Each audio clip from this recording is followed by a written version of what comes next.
পূর্ব কথা স্মরণ অন্তকালে দত্বাদক বৈকুণ্ঠপুরে গচ্ছতি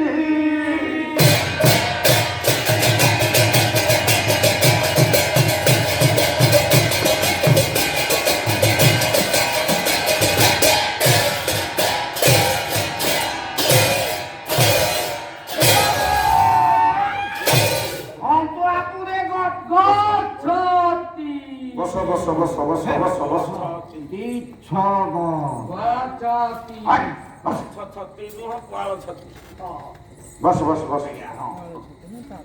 সারে কহিলে আজ যাহা তমକୁ বেশি পরিশ্রম କରିବାକୁ দিনা চাইনি তবে নিজ নিজ স্থাନରେ বସିକି ପାଳ ଆଗକୁ ଇଏ ବସୁଛୁ ଆଜ୍ଞା ନମସ୍କାର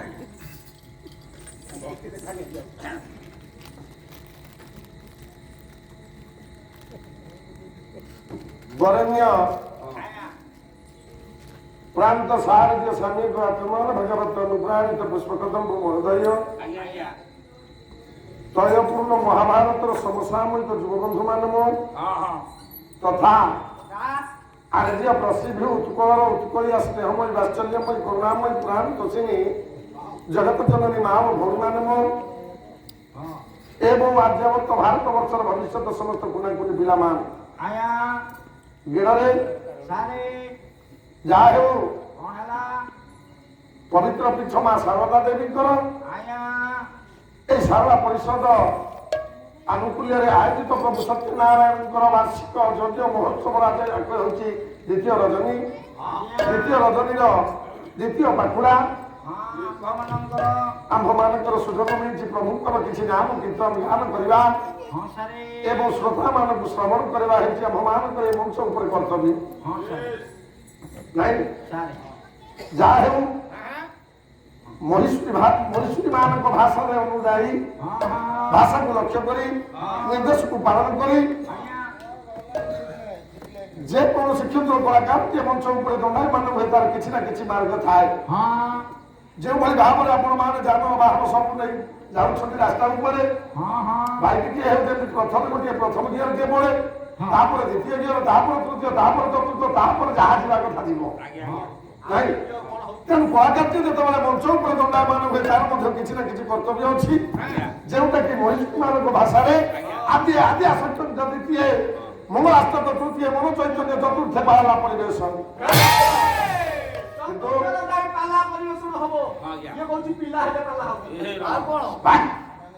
ଗୋଳମାଳ କରନା ସର୍ବାଦৌ ସର୍ବପ୍ରଥମେ ମାଙ୍କର ଶ୍ରୀ ଚରଣାରବିନ୍ଦରେ ନିଜକୁ ସମର୍ପିତ କରି ଭକ୍ତକୁ ଝିଅକୁ ମାଙ୍କର ଚରଣାରବିନ୍ଦରେ ବାଡ଼ି ସାରିବା ପରେ ପରେ ପ୍ରଭୁଙ୍କର ପାଦ ପଦ୍ମରେ ଯାଇ ଶରଣ ଯାଇ ନାଇଁ ଦ୍ୱିତୀୟରେ ମଙ୍ଗଳାଷ୍ଟକ ବା ମଙ୍ଗଳାଚରଣ ଉପରକୁ ଯାଇଛି ମଙ୍ଗଳାଚରଣ ମାଧ୍ୟମରେ ଦେଖିବା ଯେ ବିଷୟବସ୍ତୁ କୁଆଡେ କଣ ଯାଉଛି ଏ ଯୋଉ ମଙ୍ଗଳାଚରଣ ଆଜି ମୁଁ କରିଛି ପବିତ୍ର ରାମ ନବମୀ ମର୍ଯ୍ୟାଦା ପୁରୁଷ ଭଗବାନ ରାମ ଠାକୁରଙ୍କର ଯେହେତୁ ଆଜି ଜନ୍ମ ଉତ୍ସବ ମହା ଆଡ଼ମ୍ବରରେ ଆମମାନେ ତ ଯାଇଥିଲେ ଭ୍ରମଣ କରିବା ପାଇଁ ଆଜି ବହୁତ କିଛି ଦେଖିକି ଆସିଛେ ପ୍ରଭୁଙ୍କର ନିଶ୍ଚିତ ଭାବରେ ପ୍ରଭୁଙ୍କର କଥା କିଛି କାଲି ତ ମୋ ବାପା ଜଣେ ଏଠି ବାବୁ ଜଣେ କହୁଥିଲେ ଯେ ରାମାୟଣ କରିବା ପାଇଁ ମୁଁ କହିଲି କାଲି ତ ଅଛି ରାମନବମୀ କରିବା ମୂର୍ଖ ମୁଠିକା ରାଧା ଜନ୍ମ କରିବି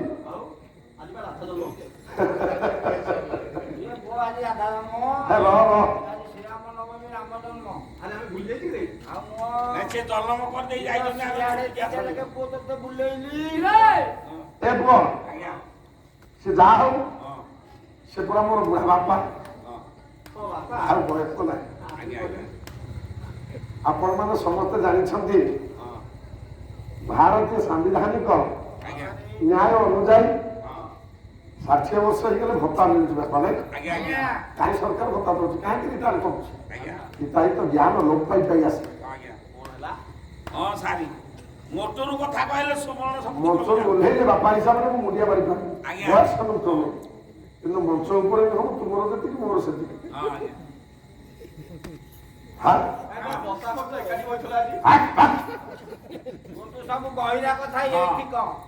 ତେଣୁ ଯେଉଁଭଳି ଭାବରେ